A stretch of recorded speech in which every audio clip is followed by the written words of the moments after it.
Hey YouTube, what's going on? I'm Greg. Welcome back to the VTOL UAV Project.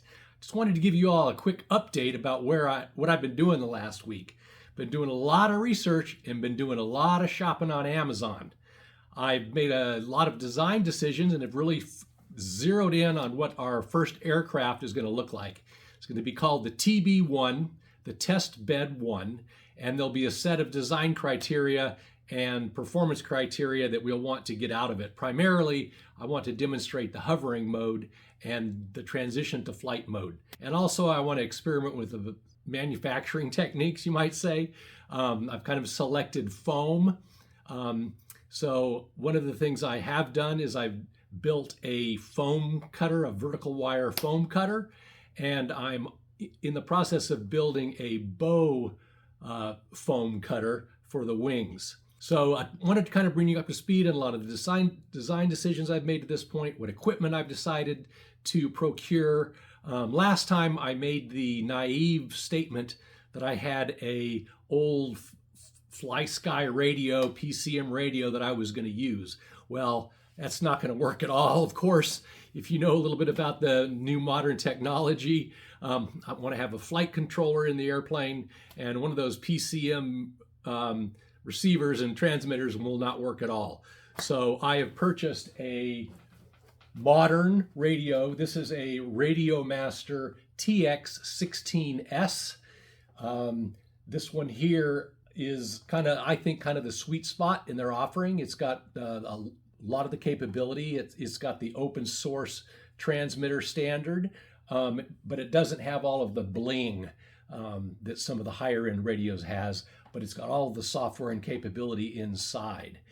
So I'm going with this transmitter, and I'm going to be using Express ELRS as my radio protocol. And I've also procured a set of DJI goggles, the version 2 and the older version. I want to do FPV flying, so that'll be fun. I've ordered an O3 air unit from DJI, so we'll be putting that into the aircraft. That'll be a kick in the pants, I hope. Then as far as the design of the aircraft goes, I've settled on a 1 meter wingspan, and the TB1, Testbed 1, is going to be optimized not so much for weight, but testing some of the different capabilities. For example, I ordered a lot of carbon fiber for the tail boom and the twin engine pods. But on the TB1, the first version of the airplane, I'm going to be using some lightweight aluminum tubing instead. This is much heavier than the carbon fiber, but I kind of want to save the carbon fiber for a later variant of the airplane. That stuff is kind of expensive. I have settled on the VTOL mechanism. I'll be using this really nice unit that's available. I got this off of Amazon.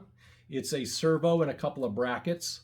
The motor would be in this orientation here in normal flight, and then the servo swings up like this in the VTOL mode and then swings forward again for forward flight.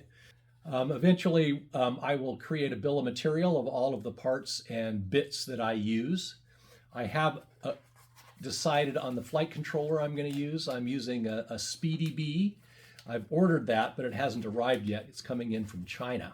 And then I've ordered a lot of other parts: radio, receiver, batteries, battery charger, and some propellers. Like I said, I got my motors.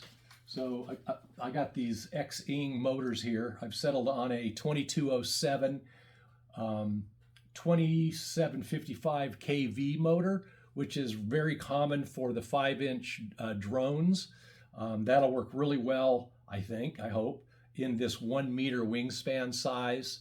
Eventually, once we go kind of transition into an aircraft mode, we'll put a larger prop on this motor. But initially testing in the VTOL mode, I'll just stick with these standard 5-inch drone props. See how they work. It's all an experiment, right?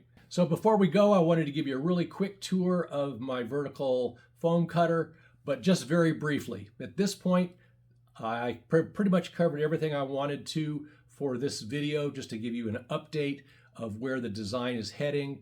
I've got the airplane laid out in CAD, but I'm making a lot of changes.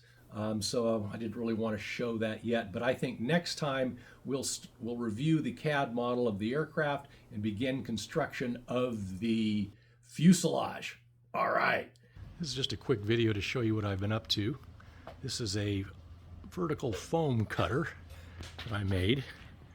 There's a spring up here to keep the wire in tension. Flat bed. The wire goes 90 degrees up.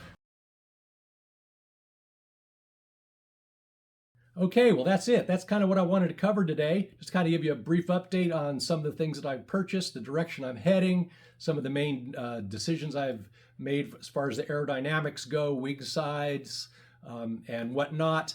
Next time, let's build the fuselage using the vertical foam cutter.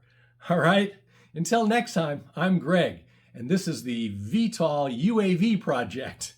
Take care.